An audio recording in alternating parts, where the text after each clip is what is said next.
전미예수님, 오늘은 연중제 3주간 금요일입니다. 복음 묵상 함께 하도록 하시겠습니다. 성부와 성자와 성령의 이름으로 아멘. 오늘 복음 말씀은 역시 마르코 복음이고요.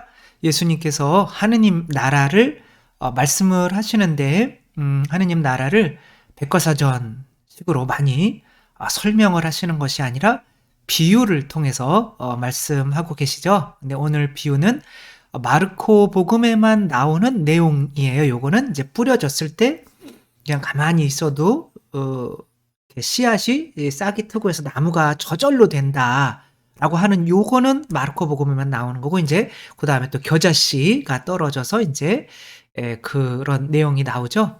도대체 그것이 또 하느님 나라를 어떠한 식으로 알려주는 건지, 또 우리에게 어떠한 교훈을 주는지 먼저 복음 말씀 읽어봐야 되는데 사진이 나오네요. 이렇게 복음 말씀을 먼저 읽어보도록 하겠습니다. 마르코가 전한 거룩한 복음입니다. 그때 예수님께서 군중에게 말씀하셨다. 하느님의 나라는 이와 같다. 어떤 사람이 땅에 씨를 뿌려 놓으면 밤에 자고 낮에 일어나고 하는 사이에 씨는 싹이 터서 자라는데 그 사람은 어떻게 그리 되는지 모른다. 땅이 저절로 열매를 맺게 하는데 처음에는 줄기가, 다음에는 이삭이 나오고 그 다음에는 이삭의 나달이 연근다. 곡식이 익으면 그 사람은 곧 낫을 된다. 수확대가 되었기 때문이다. 예수님께서 다시 말씀하셨다. 하느님의 나라를 무엇에 비길까? 무슨 비유로 그것을 나타낼까? 하느님의 나라는 겨자씨와 같다. 땅에 뿌릴 때에는 세상의 어떤 씨앗보다 작다. 그러나 땅에 뿌려지면 자라나서 어떤 풀보다도 커지고 큰 가지들을 뻗어 하늘의 새들이 그 그늘에 깃들일 수 있게 된다. 예수님께서는 그들이 알아들을 수 있을 정도로 이처럼 많은 비유로 말씀을 하셨다. 비유를 들지 않고는 그들에게 말씀하지 않으셨다. 그러나 당신의 제자들에게는 따로 모든 것을 풀이해 주셨다. 주님의 말씀입니다. 그리스도님 찬미합니다. 이 복음을 그냥 좀 짧게 이해를 하자면, 비유를 통해서 말씀하시는 이유는 왜 그런 거예요? 신자들이 이해를 못하게 하기 위한 건가요? 아니면 이해를 잘 알아들을 수 있도록 하는 건가요? 잘 알아들을 수 있도록 하는 거죠. 그렇죠? 그러니까 비유를 저도 이렇게 비유를 통하지 않고서는 말씀하지 않으셨다라는 이 예수님의 모범 따라서 저도 비유를 이제 강론에 안 쓰면 강론을 안 하겠다, 그런 생각으로 비유를 찾아내고 있는데 그 작업이 사실 쉽지는 않죠. 근데 그 노력이 어떻게 보면 들으시는 분들에게 그래도 신부님이 우리 위해서 좀 잘 알아듣게 고생 좀 하신다라는 그런 게 들어가는 것 같아요. 그래서 어쩌면 제 강론을 들으시는 분들이 이제 그런 비유를 통해서, 비유도 있겠지만 그것 때문에 이렇게 뭔가 조금이라도 더 노력하는 것에 이렇게 만족하시는 것이 아닌가, 그런 생각이 드는 거죠. 근데 그 비유에 대한 설명은 또 교회, 당신의 제자들에게 따로 설명을 해주시는 거예요. 왜? 그거에 대해서 다 알아듣기 쉽게 비유로 말씀을 하시는 거지만, 또 그 비유 말씀이 뭐냐고 또 물으러 이 사람들이 어디로 와야 돼요? 교회로 와야 되는 거죠. 그래서 마르코 복음은 항상 하느님 나라가 교회거든요. 그래서 이제 교회에 이 사람들이 믿음을 가졌으면 교회 안에 머물 수 있는 그런 방식으로 이렇게 쓰고 있는 거고, 이제 우리들은 뭔가 땅이 조금 척박한 거죠. 그런 땅에 이제 겨자씨가 뿌려지면, 그게 이제 요 앞에 복음이 무슨 내용이냐면 씨 뿌리는 농부의 비유거든요. 그러니까 농부가 씨를 뿌려 놨는데 그 씨가 이렇게 자라나면 뭐가 깃들이게 되는 거예요? 새들이 깃들이게 되는 거죠. 그 새들이 뭔지는 모르지만 이제 그 하느님 나라가 이루어진 사람과 함께 곁에서 편안함을 누리는 어떤 친구들, 공동체들, 그것이 될 수가 있겠죠. 어제 말씀드렸듯이 예수님은 하느님 나라를 당신 안에 이룩하셨기 때문에 그 12사도를 통해서 그 교회라는 친교 공동체가 형성이 된 거잖아요. 그래서 우리는 결국에는 친교다.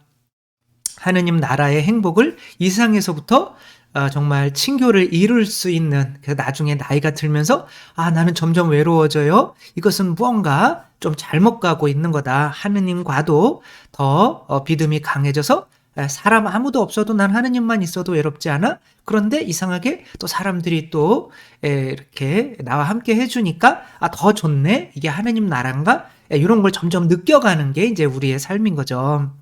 그러기 위해서는 우리 안에 이제 요런 겨자씨 하나씩 뿌려야 되는 거죠. 그쵸? 그것이 여러분들이 요 하루 한 번에 이제 또 하루에 하나씩 듣는 것일 수도 있어요. 그쵸? 그 겨자씨가 하나씩 여러분 마음 안에 떨어져서 이제 자라나면 그것 때문에 어떤 다른 사람들이 이제 쉴 곳이 없었는데 또 여러분들에게 와서 쉴 수 있는 하느님 나라가 되는 거죠.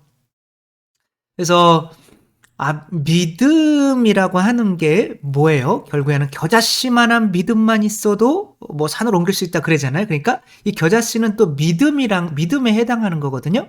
그러니까 어떻게 보면 하나님께서 뭐 저를 통해서 여러분들에게 어떠한 말씀을 하시고 그 말씀을 여러분이 믿으면 어떻게 되는 거예요? 그게 여러분 안에서 자라나서 저절로 자라나서 열매를 맺게 돼서 이웃을 더 사랑할 수 있는 사람으로 새로 태어나는 거죠.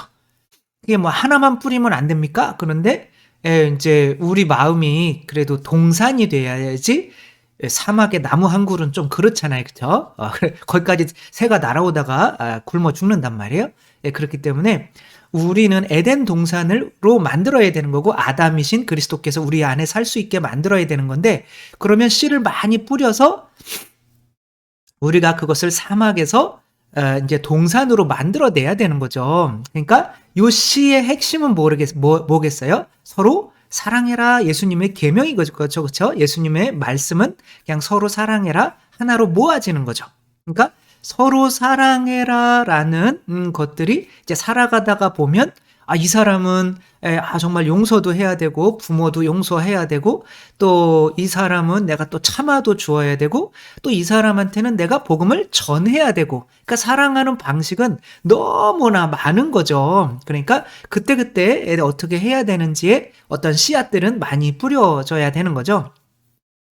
그래서 내가 사랑해야 된다라고 이제 믿으면 이제 그 땅에 이 씨앗들이 뿌려지는 거고 그것을 믿지 않으면 이제 우리는 점점 사막화가 되어 가는 거죠. 그러니까 근데 이제 대부분은 이것을 이 복음을 믿을까요? 안 믿을까요? 대부분은 안 믿죠. 그렇죠? 그냥 이렇게 있는 거예요. 용서는 왜 해? 너 같은 이렇게 그런 사람 만나봤으면은 절대 신부님도 용서 못할 거예요.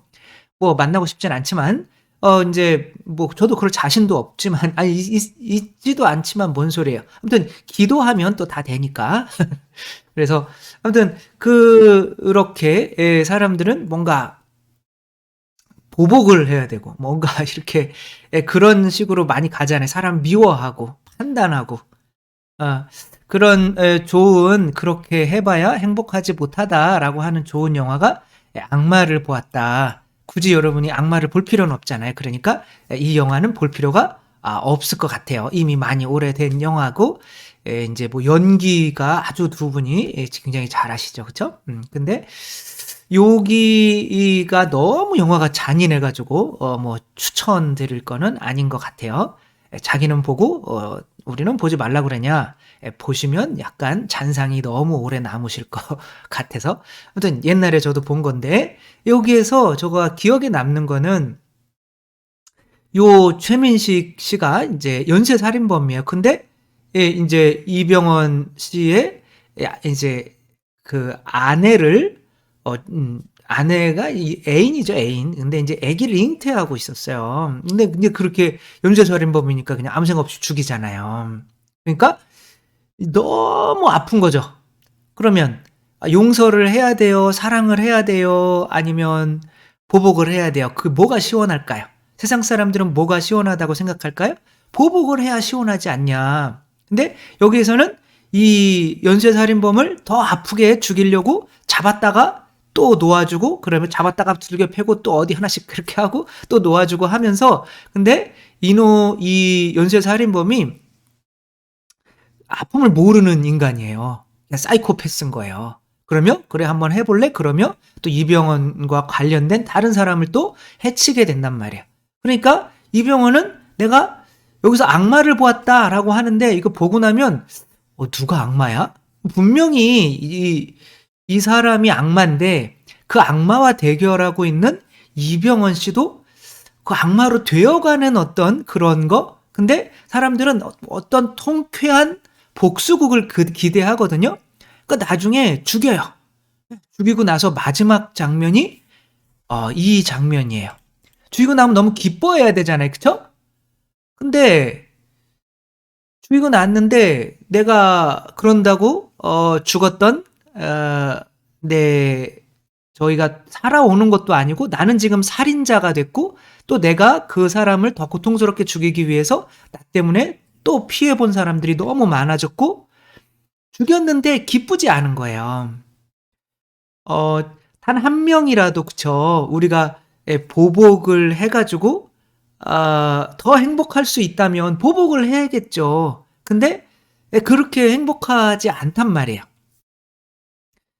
고정원 씨는 유영철 아버지에게 이제, 유영철 씨는 이제 안 만나주니까 어떻게 자기가 뭐 어머니도 죽였고 아내도 죽였고 아들까지 죽인 사람의 그을 만날 수가 있겠어요. 그리고 고정원 씨를 못 만나죠. 용서한다고 하더라도 나를 찾아오지 마세요. 그러니까 이제 유영철 씨의 아버지를 만나서 이제 연쇄살인범의 아버지인 거죠. 그런데 그러면서 용서를 하는 거죠. 그렇게 루치아노 씨인가요? 고정은 루치아노. 이렇게 세례받고 용서해야 된다. 우리는 용서해야 되는구나. 이게 믿음이죠, 그렇죠? 그러니까 이런 상황에서도 이렇게 믿음은 이제 용서하러 가는 방향으로 가든지, 그러면 그 안에 떨어지는 씨들은 다 어떻게 되는 거예요? 자라나서 나무가 되는 거지만, 그렇게 그 방향으로 안 가면, 그냥 가만히 있으면 다 사막화가 되는 거죠. 메말라 버리는 거죠. 그래서 단 한 명이라도 정말 믿지 않는데도 더 행복해진 사람이 있으면 저는 제 믿음을 의심할 수밖에 없는 거죠. 근데 단 한 명도 못 봤어요, 지금까지. 서로 사랑해야 되는 것을 실천하지 않는데도 점점 행복해지는 사람, 세상에서 단 한 명도 못 봤어요. 더 점점 돈 많이 벌고 뭐 하고 있는데, 실제로 그 사람들 가서 만나보면 돈에 대해 더 집착하고, 미워하는 사람 때문에 더 고통받고 잠 못 자고. 그래요. 단 1시간 여러분들이 누리는 그 용서했기 때문에 누리는 그 평화를, 그런 식으로 살아가는 사람들은, 그걸 믿지 않는 사람들은 겉으로는 잘 좋아 보일 수 있어도 정말 단 1시간의 평화도 못 누려요. 이거는 그냥 그게 누릴 수가 있으면 안 되는 거죠. 그럼 우리가 믿을 필요가 없는 거죠. 그쵸? 그래서 이분이 이제 이런 분들이 그러는 거예요. 어떻게 그 사람을, 유영철 씨의 피해자 가족들이에요. 뭐 수십 명을 죽였으니까 수십 가족이 있을 거 아니에요. 그 수십 가족은 이 사람이 이해가 안 가는 거예요. 어떻게 가족을 죽인 사람을 용서하냐, 미친 거 아니냐, 유영철 편 아니냐, 라고 하는데, 이 사람들은 대부분이 알코올 중독, 우울증, 그 다음에 이제 이분은 또 뭐 형님인가가 또 자살을 했고, 그러니까 그 피해자의 가족들은 어떻게 용서하지 못하면서 다 피피한, 100%다 피피한, 용서하지 못하면 100%다 온전한 사회생활을 못하게 된단 말이에요. 그러면 거기에 그 서로 사랑하라라고 하는 이 믿음을 뿌려야 돼요, 안 뿌려야 돼요? 뿌려야 되는데 아무도 안 뿌린단 말이에요. 그 많은 피해자 가운데 오로지 유영철 씨만 그 믿음을 받아들인 거죠. 근데 거기에서 용서하지 않고도 행복한 사람들이 있다면 우리들이 믿을 필요는 없겠지만, 서로 사랑해야 된다는 거를 믿지 않아서 행복한 사람이 아무도 없다는 거죠. 우리는 이제 원죄였기 때문에 우리가 에덴 동산이었다가 다시 뭐가 되는 거냐면 이제 이런 사막이 되는 거예요. 중국 모우스 사막. 여기에서는 정말 풀 한 포기도 자랄 수 없고 중국의 4대 사막이고 또 바람이 너무 강해가지고 황사의 진원지 막 모래가 계속 날리는 거죠. 황사의 진원지로 뭐 이 동영상 보신 분들이 많이 계실 거예요. 이제 시집을 왔죠. 이분이 누구냐면 인위전이라고 하는 자매님이에요. 그래서 마오울수 사목 그리고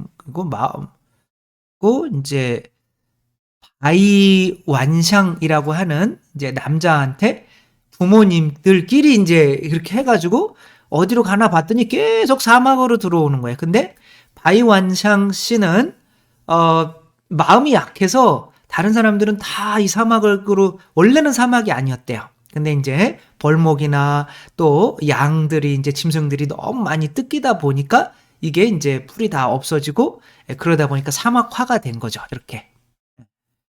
이게 사막이 돼버린 거예요. 이제 이런 사막에서 와가지고 이게 뭐야 이게 아무도 없고 이제 단둘이 살아야 되는데 그 사람이 그리워가지고 그 사람 발자국이 있는 곳에 대야를 그 발자국이 바람에 지워질까봐 대야를 덮어놓을 정도로 그래서 와서 일주일 동안 밥을 안 먹었대요. 식음을 전폐하고 울었다는 거예요. 근데 자기 신랑도 같이 따라서 울어주니까 이래서는 안 되겠다. 그래서 남편도 위로할 겸 우리 여기에 꽃을 심으면 안 될까요? 정신이 없는 거죠. 여기에 무슨 나를 죽인 놈을 어떻게 용서해? 뭐 이런 거죠. 똑같은 거죠. 우리 이 땅에다가 그 믿음의 씨앗을 뿌려야 되는 거죠. 꽃이나 나무가 자라면 여기도 사람 사는 곳 같지 않을까요? 이렇게 얘기를 하고 그래 내가 빠져나갈 수 없다면 차라리 이곳을 살만한 땅으로 만들자.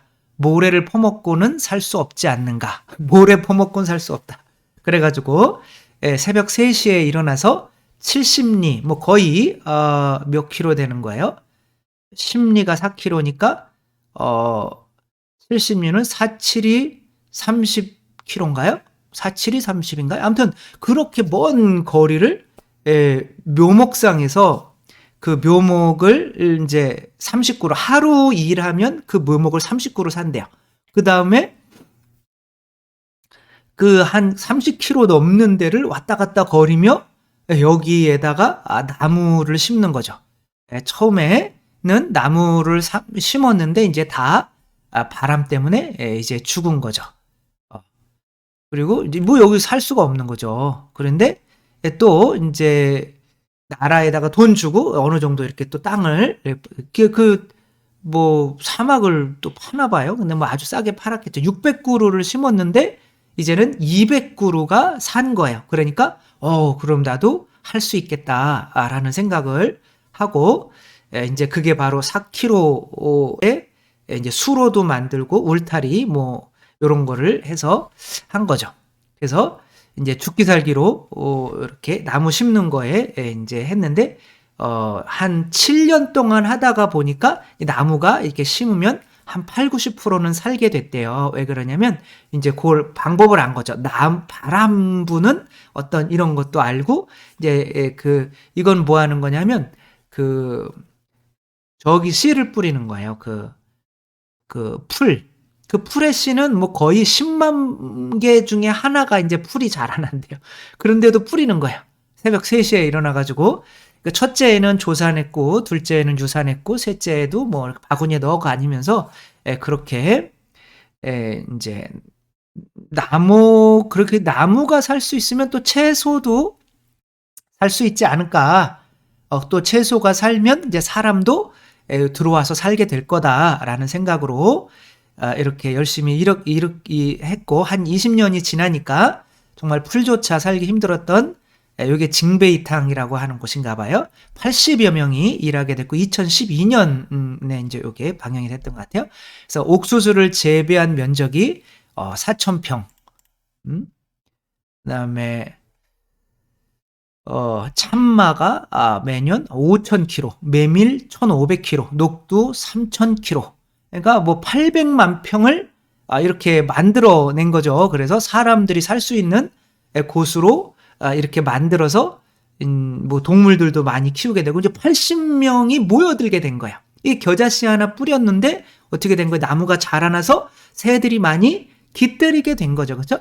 그러니까 우리 땅도 똑같은 거죠. 그렇게 우리들이 믿음의 씨를 뿌린다면 우리 안에도 이렇게 이게 그 사막을 이렇게 채소밭으로 만든 거예요. 나무들도 심고 이제 그것도 가꾸고 하니까 뭐가 들어오는 거예요? 사람들이 와서 여기에서 일하고 쉴 수 있는 곳이 된 거죠. 그러니까 우리 땅도 사실은 관계라고 하는 것이 인간관계라고 하는 것이 마실 가는 것처럼 내가 네 마음 안으로 가고 네가 내 마음 안으로 오고 해야 되는데 내 마음 안이 이제 사막이에요. 미워하는 마음밖에 없어. 사랑해야 된다는 그런 마음이 없어요.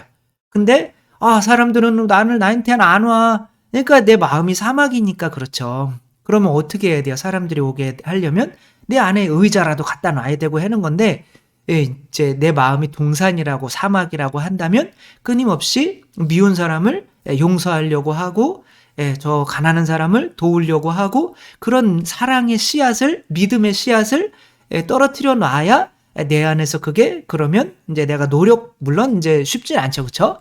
이렇게 엄청난 노력을 해야 되는 거죠. 이 물을 뭐 정말 몇십 킬로를 들고 와가지고 이렇게 하고 사막에다가 나무를 심는 게 얼마나 정말 힘든 일이에요. 그쵸? 고통스러운 일이기는 하지만 사막으로 남아서 여기서 절망하며 사는 게 더 고통스러운 거죠.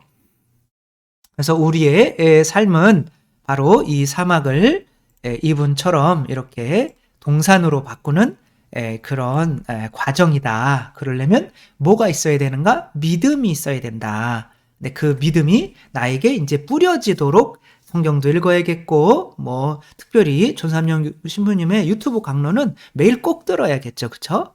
그러니까 이걸 들으면서 이 씨앗들을, 그래, 내가 좀 용서 못하고 있었는데, 혹은 내가, 조금 더 도울 수 있었는데, 내가 좀, 움직이기 싫어서, 뭐 이러고 있었던 것들이 있다면, 그래, 나무 한 그루 심자. 라는 마음으로 이렇게 심다 보면, 나도 모르게 뭐가 된다는 거예요. 동산이 된다는 거죠. 저절로. 그러면 거기 안에 이제 힘든 새들이 와서 깃들이게 되고 그 사람들과의 어떤 친교가 바로 하느님 나라의 어떤 모습이 되는 거죠. 그렇기 때문에 우리들도 정말 우리 안에 매일매일 정말 나무 한 그루 심는 마음으로 우리가 믿어서 우리 자신들을 정말 하느님의 또 하느님이 사시는 동산 또 우리 주위 사람들이 와서 쉴 수 있는 동산으로 우리 자신들을 만들어갈 수 있었으면 좋겠습니다. 주님께서 여러분과 함께 전능하신 천주 성부와 성자와 성령께서는 여기 모인 모든 이에게 축복을 내리시어 길이 머물게 하소서. 주님과 함께 가서 복음을 전합시다. 하느님 감사합니다. 성부와 성자와 성령의 이름으로 아멘. 감사합니다. 사랑합니다.